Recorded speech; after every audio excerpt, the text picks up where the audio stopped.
नमस्कार, सहारा समाचार आणि प्रमुख. नमस्कार. मी भूषणराव. आपण मला पाहताच आपलं मराठी 24 तास न्यूज चॅनल. आणि सोबत आपल्या रुपेशजी फारकुंडे आहेत, जे सहारा समाचार चालवतात. तुम्ही त्यांना सुद्धा पाहिलं. आणि आज आम्ही सोबत एक कारण आहे, त्या कारणामुळेच एका सोबत आलो. आज आम्ही ठरवलं की एक विश्लेषण करायचं. विश्लेषण म्हणजे आता कोणतं विश्लेषण म्हणजे आता सध्याच्या परिस्थितीत जे आपल्या महाराष्ट्रातच नाही तर आपल्या मतदारसंघातही राजकीय घडामोडी चालू आहे, तर त्या गोष्टीतलं एक विश्लेषण आम्ही असं करायचं म्हणून ठरवलं. तर आपल्यासोबत रुपेशजी आहे. रुपेशजी, प्रश्न तर आता आपण एकामेकाला विचारणारच. तुम्ही, कारण की सगळ्यात मोठा अनुभव म्हणजे रुपेशजी यांना 30 वर्षाचा पत्रकारितेचा अनुभव आहे आणि मी सध्या ज्युनियर आहे त्यांचा. परंतु जास्तीत जास्त प्रश्न आपण त्यांनाच विचारून ते पण मला विचारतील. पण आता विषय काय आहे की आपल्या महाराष्ट्रात सर्वात महत्वाचा आणि एक चेहरा म्हणजे सगळ्यात महत्वाचं म्हणजे तो अचलपूर मतदारसंघ. सगळ्यात पहिले जे आजी माजी आमदार सध्याचे जे आहेत, पण याच ठिकाणाहून एक जे आहेत बच्चू भाऊ कडू, माजी आमदार होते, सध्या आमदार झाले विधान परिषदेवर. सगळ्यात महत्वाचं आता काय झालं की प्रहार पक्ष जो महाराष्ट्रभर होता त्यांनी स्थापन करून ठेवला होता. अचानकच त्यांनी काही कार्यकर्त्यांची नाराजी आहे, काही कार्यकर्त्यांनी मानलं की शेवटी हाच आपला देव आहे, तर तो देव कोणताही असो कसाही असो हा शेवटी आपला देव आहे. तर अशा या भूमिकेनं प्रहार पक्ष त्यांनी शिवसेनेमध्ये विलीन केला, शिंदे गटामध्ये. काय पाहता तुम्ही, म्हणजे ज्या हिशोबाचा त्यांनी हा पक्ष विलीन केला शिवसेनेमध्ये, तर त्या पक्ष विलीन नंतर यांचं भविष्य काय? मुळात आपण विचार करतो की बच्चू कडू हे मुळात सुरुवातीला शिवसेनेमध्ये होते. उद्धव बाळासाहेब ठाकरे आणि बाळासाहेब ठाकरे यांच्या नेतृत्वात त्यांनी काम केलेलं होतं. त्यावेळेस संजय पण होते त्यांच्या सोबतीला, अनेक जिल्ह्यातले नेते होते, मातब्बर नेते होते. आणि काही कारणास्तव बच्चू भाऊंनी शिवसेना पक्ष सोडला आणि स्वतःचा एक संघटन निर्माण केला, प्रहार पक्ष. आणि मुळात प्रहार म्हणजे एक आक्रमक. आणि बच्चू भाऊच्या ज्या आंदोलनाचा पवित्र आहे, त्या आंदोलनाच्या पवित्रामुळे बच्चू भाऊ अनेक वेगवेगळे आंदोलन केले आणि बच्चू भाऊ मोठे झाले. आणि प्रहार पक्ष पाहता पाहता संपूर्ण महाराष्ट्रात पसरलेला आहे. अनेक जिल्ह्यामध्ये त्यांचे कार्यकर्ते आहेत, जिल्हा प्रमुख आहे. इव्हन त्यांनी स्वतःच्या स्वबळावर जवळपास 4 टर्म ते निवडून गेले. आता पुन्हा एक 5वा टर्म, पण 5 टर्म ते निवडून गेले आणि नवख्या उमेदवारांनी आपल्या मतदारसंघात त्यांना पराभूत केलं. त्यांना पाळण्यासाठी अनेक दिग्गज उभे राहिलेले होते. अनंतराव गुढे असो, बबलू देशमुख असो, आपल्याला वसुधाताई असो, या सुरेखाताई असो, परंतु नवखा उमेदवार प्रवीण तायडे. आणि ज्या उमेदवाराला आपण डमी समजत होतो, त्या उमेदवारांना त्यावेळेला मतदारसंघात आमदार प्रवीण तायडे यांना डमी उमेदवार सांगितलं गेलं होतं. होऊ शकते हे राजकीय खेळी पण असू शकते, कारण की माजी आमदार जे होते म्हणजे बच्चू कडू जे आहेत, ते एक 20 वर्षाचा राजकारणी, त्यांचा अनुभव घेऊन ते 5व्यांदा निवडणुकीत रणांगणात उतरले होते. परंतु जे नवखे उमेदवार ज्याला म्हटलं गेलं की प्रवीणजी तायडे यांच्याबद्दलचा एक डमी उमेदवार म्हणून असा एक प्रसार फैलवला गेला ते होता. या निवडणुकीमध्ये विजयी झाले. नक्कीच. परंतु महत्वाचं म्हणजे इतका मोठा उमेदवार प्रहारचा सर्व प्रमुख, जो उमेदवारी म्हणजे आमदारकीचे उमेदवार उभे केलेले होते, तसा व्यक्ती तो पडला. आणि त्यांचं राजकीय अस्तित्व कुठंतरी हे होत होता. त्यामुळे त्यांनी पडल्यावरही त्यांनी माघार न मानता संपूर्ण महाराष्ट्र पिंजून काढला.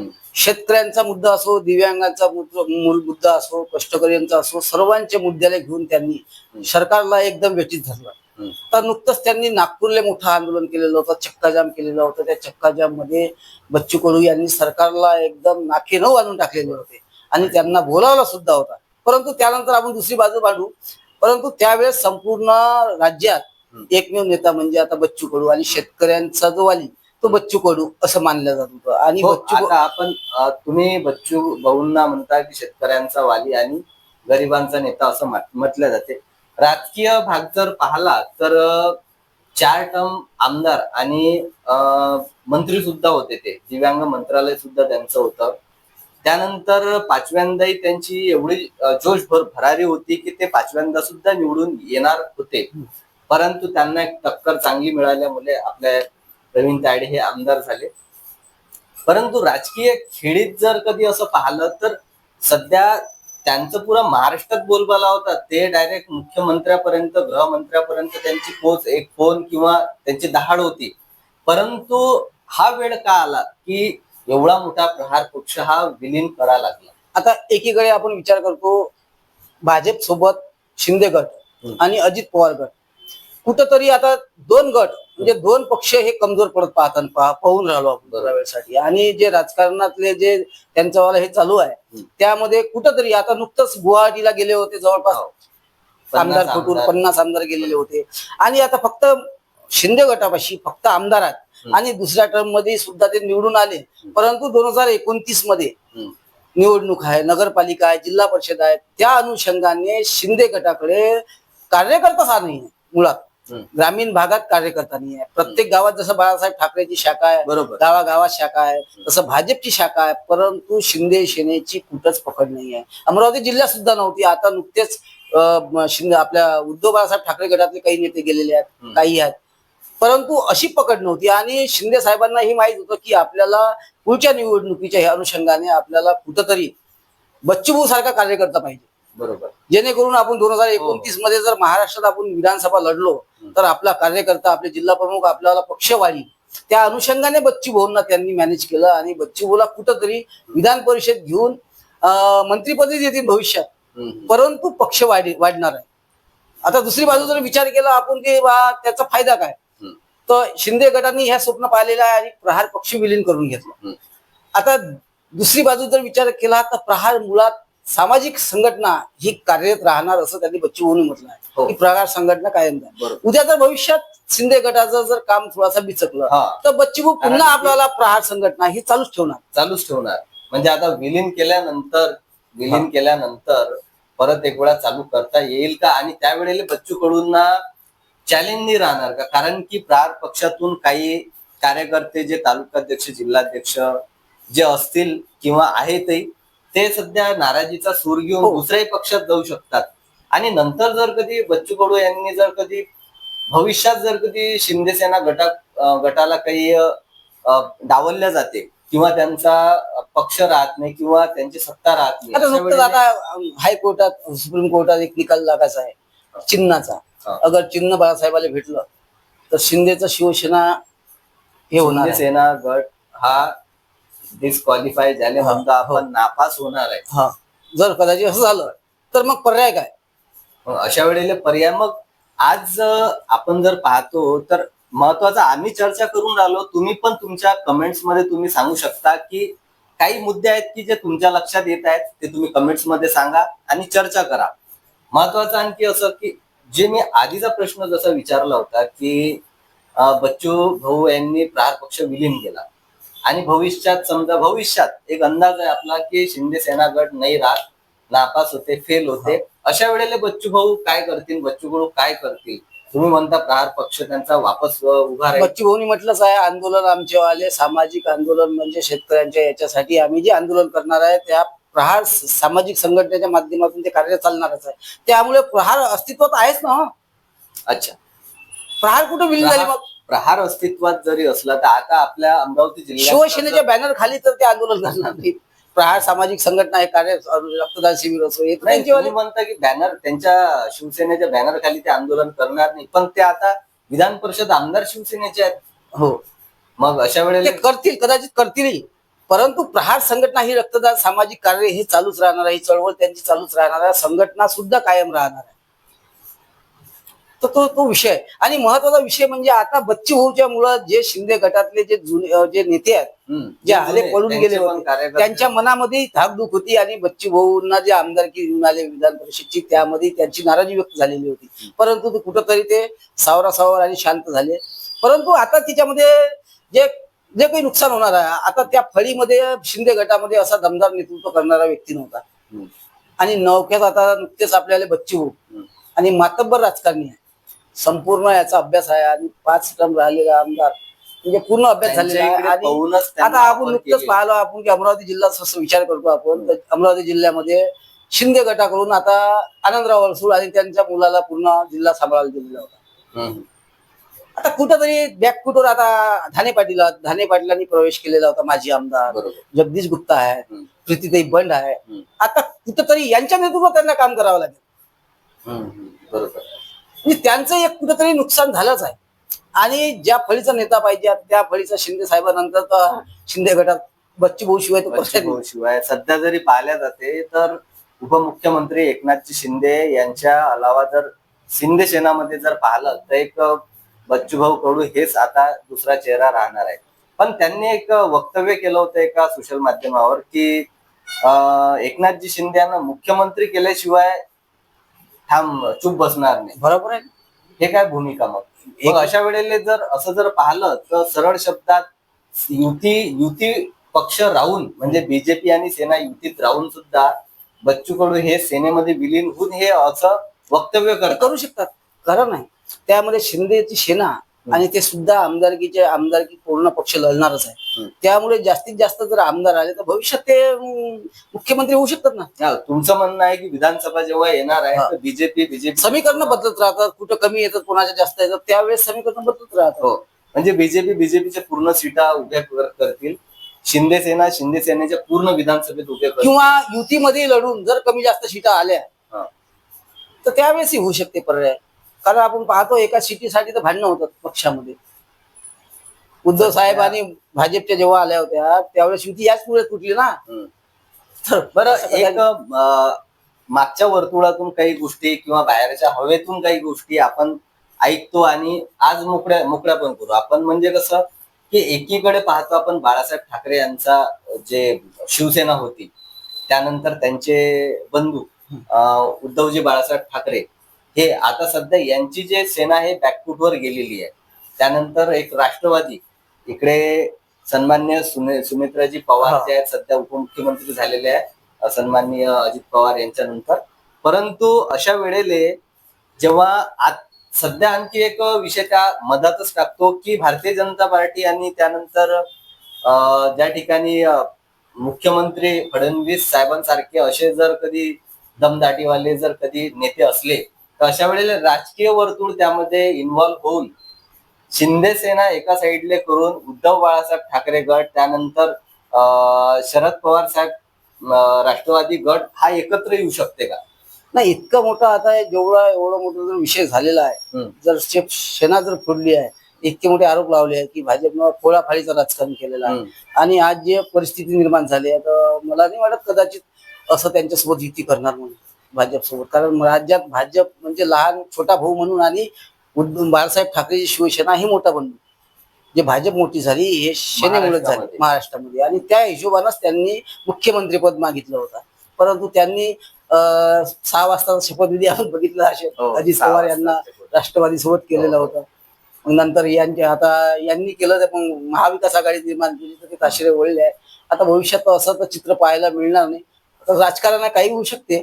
ते तुम्ही जे बोलले ते राजकारण आहे, काही होऊ शकते. कारण राजकीय वर्तुळात आता आपण जे पाहतो जो आता भूकंप आणि आपण विचार केला तर भाजपचा एक विषय आहे की लहान सहान पक्ष एकदम गायबच करायचे. कुठंतरी आता बच्चू भाऊचा एक तुम्ही विश्लेषणामध्ये तुम्ही डायरेक्ट म्हणता की भाजपला पूर्ण लहान सहान पक्ष गायबच करायचे. हो, पहा ना आता प्रहार विलीन करून घेतला आहे त्या माध्यमातून गेला काय आता त्यांचं राजकारण वर्षाला वर्ष आपण समजू शकत नाही. होऊ शकते अशा वेळेला की एक ते रेकॉर्डिंग सुद्धा मागच्या वेळेला बाहेर आलेली होती. आणि बच्चू भाऊला माहिती आहे बच्चू भाऊचे आता जे वातावरण चालू आहे, जे गुन्हे दाखल आहे तर त्यामुळे कदाचित त्यांनाही कुठेतरी आपल्याला सत्तेमध्ये राहायला पाहिजे आणि त्या हिशोबानेच त्यांनी विधान परिषदेची तिकीट घेतली, विलीन करून घेतला, पुढे मंत्री होती. कुठेतरी दिव्यांगाचे शेतकऱ्याचे प्रश्न मांडतील. परंतु त्यामध्येही आता रवी साबळे आपण पाहिला किंवा शेतकऱ्यांचा बाप बनण्याचे प्रयत्न करू नका असे सुद्धा ट्रोल केलेले आहेत आणि स्वाभिमान विकला हे सुद्धा सांगितलेलं आहे. ट्रोल होऊन राहिले. परंतु आता राजकीय भूमिका रविराज साबळे यांच्या नंतर आपले स्थानिक आमदार सुद्धा करतात की जेव्हा तुम्ही पक्ष विलीन करतात तेव्हा सन्माननीय आमदार प्रवीण तायडे यांचं एक वक्तव्य होतं की तुम्ही लाय चाटली. तुम्ही लाय चाटली. त्यांचं वक्तव्य त्यांच्या ठिकाणी बरोबर होतं. त्यांनी पक्ष म्हणजे बदलला नाही. तुम्ही प्रहार मधून सेनेमध्ये गेले त्यांचं म्हणणं होतं तुम्ही लाय चाटली. ठीक आहे. रविराज साबळे आहेत ते त्यांचं वक्तव्य आहे. सोशल मीडियावर सध्या शब्दावर भान राहिलेलं नाहीये, कोणाचंच राहिलेलं नाहीये. इकडे मंत्री असो, इकडे कोणता नेता असो, तो सुद्धा आज प्रधानमंत्री एवढा मोठा व्यक्ती, एवढा मोठा माणूस, हो. भारताचा एकमात्र पहिला व्यक्ती जो पहिला व्यक्ती ज्याला म्हटलं जाते, अशा व्यक्तीला आपले जे छोटे मोठे जे नेते नाही, जे एक तुच्छ पडलेले सोशल मीडियाचं तर आता सोडून द्या, कोण कोणाले तो मोदी को तो मैं देख लूंगा, वो तो फडणवीस को तो देख लूंगा, या गोष्टी तर चालतातच. माइंडसेट तो असला पाहिजे. आज पत्रकारितेच्या भूमिकेतही आपण पाहतो, तुम्ही पाहता, मी पाहतो, आपण आपल्याला पत्रकारितेच्या भूमिकेतून चारही बाजूचे न्यूज कव्हर करावं लागतात. हो. पण अशा वेळेला जे एखाद्या नेत्याच्या बाजूचे जे कार्यकर्ते आहेत ते आपल्यावर बोट दाखवतात. तो बीजेपीचा आहे, तो त्याच्या न्यूज करते, तो प्रहारचा आहे, तो त्याच्या न्यूज करते. म्हणजे या पत्रकाराची जी भूमिका जी आहे, एखाद्या वेळेले एक पत्रकार एका साईडले जर कधी न्यूज करते, कारण मागच्या काळात काय झालं की या ठिकाणी आमदार प्रवीण तायडेच होते आणि बच्चू भाऊ जे गेले होते ते हिमालयात फिरण्यासाठी कुठेतरी गेलेले होते ते. मग अशा हा जो मनातला जो काळ होता 15 ते 20 दिवसाचा, यावेळेले कोणताही पत्रकार असला तो फक्त फक्त फोकस त्या व्यक्तीनं इथल्या स्थानिक नेत्यांवरच केलं होतं. आणि मीडियाचा जो विषय झालेला, आता मीडियाला काहीतरी नवीन विषय पाहिजे आणि नवीन विषयात लोक भरपूर जातात. आता नुकताच आता हा विषय महत्वाचा गाजवून आला, पण एकीकडे आपण जर विचार करतो तर दुसरे आता जे महाराष्ट्राची परिस्थिती आहे, गृह खाता आहे, मोठमोठे प्रकरण, आता आयांचं प्रकरण झालं, आयांचा नाही होत तर तिथला आता बेनोड्याचं झालाय, आता एका चिमुकल्या मुलीवर नागपूरचं झालाय, पुण्याचं झालाय. म्हणजे इतकं मोठं प्रकरण होणार. आणि नुकतंच सहारा समाजाच्या मुलाखतीमध्ये माजी खासदार अनंत गुढे यांनी म्हटलं आहे की गृह मंत्रालय काय करून आला आणि त्यांची पोलीस काय करून आली. सीआयडी आहे, मोठमोठी यंत्रणा आहे त्यांच्यावर, इतक्या मोठ्या घटना घडून आल्या, तर कुठं त्याच्यावर अंकुश कुठं. बऱ्याच ठिकाणी आणखी या विश्लेषणाचाच हा एक भाग पण आहे. जेव्हा महाराष्ट्रात, भारतात या गोष्टी होऊन राहिल्या, आजच्याच नाही होऊन राहिल्या रुपेश भाऊ, त्या काळात पण सुद्धा झाल्या, पण जे प्रमाण आता वाढलेलं आहे, आज जो प्रमाण वाढला, यामुळे या गोष्टी खूप जास्त प्रमाणात बाहेर येतात आणि त्या गोष्टीनं रोष सुद्धा वाढते. जसा आपण पाहतो की आणि कालच भूषणराव, कालच एक विषय आलाय की एक व्यक्ती आहे, चांगला ज्येष्ठ पत्रकार आहे आपल्याला, त्यांनी सुद्धा सांगितलं की आता जे आयांचं प्रकरण असो या बेनोड्याचा, म्हणजे सोशल मीडियावर ज्या मुली आहेत त्या मुली इंस्टाग्रामवर आपल्याला ते हे करून राहिले, फोटो शेअर स्लिप वगैरे करून राहिले, पाठवून राहिले, त्यांना फोटो व्हायरल करून राहिले आणि त्यांना भेटायला सुद्धा चालले. बरोबर. तर महत्वाचा विषय म्हणजे त्यांनी मला एक माहिती सांगितली की बा आपण त्यांना दोषी ठरवतो, परंतु कुठंतरी आपल्या मुली काय करून राहिल्या, त्यांच्याजवळ पैसा कुठून येतो, त्या कॅफेमध्ये जातात, हे सुद्धा आई वडिलाचं काम आहे ना. जे गुन्हा घडून आला त्याला जबाबदार आई वडील तितकेच आहेत, असं त्यांचं मत आलं. तुम्ही जे बोलले रुपेश भाऊ हे एकदम बरोबर आहे. परंतु आजपासून मला आज जे जगणं आहे, आजचं जगणं आणि 20 वर्ष आधीचं जगणं याच्यात फरक आहे. आजची लाईफस्टाईल ही वेगळी आहे. आजच्या लाईफस्टाईल मध्ये पाहिलं कॅफे तर हे रेग्युलर आहेत, त्यानंतर मोबाईल फोन तर आता छोटासा बाळ जरी असला 2 वर्षाचा 1 वर्षाचा, रील पाहिल्याशिवाय जेवण होत नाही त्यांचं, मोबाईल पाहिल्याशिवाय झोप लागत नाही, म्हणजे अशी परिस्थिती झाली आहे. म्हणजे या गोष्टीला आपण आळा तसा नाही घालू शकत. उर्वरित तुमचा एक शेवटचा शब्द असा की घरातल्या आई वडिलांनी लक्ष द्यायला पाहिजे. म्हणजे बरेचसे घरं असे आहेत, आई वडील असे सुद्धा आहेत की त्यांनी त्यांच्या मुलाबाळांना मोबाईल दिलेले, कारण की 8व्या 9व्या वर्गातल्या मुलांपाशी पण मोबाईल आहेत, पण ते त्यांची संस्कृती, त्यांचं तसं ते घरचं शिकवण आई वडिलाचं ते सुद्धा मॅटर करते. तुम्ही एक वेळा कारण माझे सोबतच्या काही असे ओळखीतले असे आहेत की ते मुलं काय करतात, सकाळी इथून 6 वाजता निघाले की तो मुलगा ते मुलगी कुठं जाते आई वडिलांना माहित नसते. सकाळी आई वडिलांची वेगळे कामं 9-10 वाजतापासून त्यांचे अजून त्यांचे ड्युट्या, त्यांचे कामं, ते त्या मुलाबाळाच्या इकडे लक्ष देतील कसे.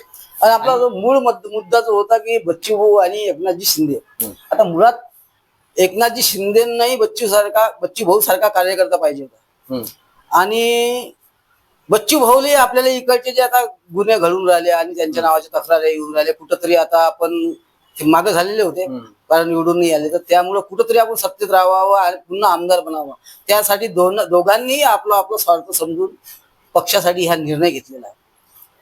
दोघांनी आपापलं स्वार्थ समजून दोघांनी आपापला निर्णय पक्षासाठी घेतलाय. हा पक्षासाठी नाही तर माझं म्हणणं आहे की हा वैयक्तिक निर्णय आहे. बरोबर तुम्ही जसं म्हटलं पक्षासाठी त्यांनी आपापल्या शिंदे फायद्यासाठी साहेबांनी पक्षासाठी निर्णय घेतला आणि यांनाही कुठंतरी आपण बॅकफुटवर गेलेलो होतो. आपल्यावर आता नवीन नवीन प्रकार म्हणजे जे प्रकार गुन्हे येऊन दाखल आहे राहिले. हे हो, ते आणि भविष्यात कुठंतरी होणार होते. होणार होते.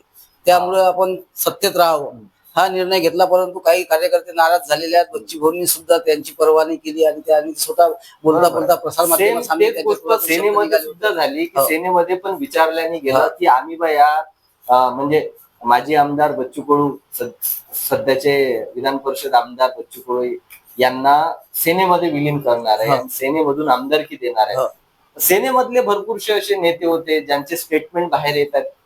त्यांचे बरेचसे त्यांचे जिल्हाध्यक्ष आहेत, तालुकाध्यक्ष आहेत सेनेमधले, आम्हाला विचारलं नाही. हो आहे. म्हणजे त्यांची सुद्धा नाराजी आहे यावर. पण भाऊनं त्यांची परवानगी केली. भाऊनं स्पष्टमध्ये एका माईकवर बोललेच होते. हो, हो. कार्यकर्त्याला बोलून चुकले आहेत. त्याच्यामुळे तो विषय नाही. आता ज्याला जिथं जायचा तर भविष्यात आता बघणार आहे की आता या राजकारण कोण्या स्तरावर जाणार आहे आणि फायदा कोणाला होणार आहे. बरोबर. राजकारण आणि राजकारणाचा भाग हा एक नेता राहते. नेत्याला तुम्ही जुळून राहता, त्याच्यापासून तुमचा फायदा होत राहते, त्याच्यापासून तुमच्या गरजा पूर्ण होत राहते. परंतु नेत्याला टिकण्यासाठी आजचा मोठा पक्ष हा विलीन करणं किंवा आमदारकी टिकवून ठेवणं आणि भविष्यातलंही स्वतःचं राजकारण काहीतरी वर्षापर्यंत जिथपर्यंत हातपाय मजबूत आहे तोपर्यंत जिवंत ठेवणं, या मला तरी असं वैयक्तिक वाटते की हर एक व्यक्ती ते करते आणि करू शकते. आता राहिली गोष्ट पक्षातले म्हणजे आपण इथले प्रवीण तायडे आमदार यांनाच जर कधी पाहिलं तर यांची आमदारकी आज आहे, 5 वर्षानं होऊ शकते, परत ते आमदारकी घेऊ शकतात किंवा त्यांचा मतदारसंघ सुद्धा बदलू शकते. परंतु एक लालसा राहते, एक वेळा आमदारकी भेटली किंवा एक वेळा तो व्यक्ती राजकारणी व्यक्ती जर कधी निवडणुकीत उतरला, तो निवडून जर आला तर त्याची लालसा वाढत जाते. त्यानं तसंच त्यांना पाहिलं आपण, सत्तेची एक हे लागून जाते, लत लत लागून जाते. सत्तेतच राहावं असं प्रत्येकाला वाटते. हर कोणाला वाटते, हर कोणाला जोही राजकारणी आहे, एक साधारण कार्यकर्ता जरी असला तर त्या व्यक्ती म्हणजे एक प्रहारचा कार्यकर्ता असला तर बच्चू कडू यांना पाहून त्यांना असं वाटते की मी पण एक दिवस बच्चू भाऊ हे केंद्रात जर गेले तर इथला आमदार मी बनणार प्रहारचा. हर कार्यकर्त्याला वाटते, वाटायलाच पाहिजे आणि हेच दिनचर्या आहे लोकांची. याच्यात बदल काहीच नाही. फक्त विषय काय आहे की समज आणि समजदारी, याच्याशिवाय दुसरं काहीच नाही.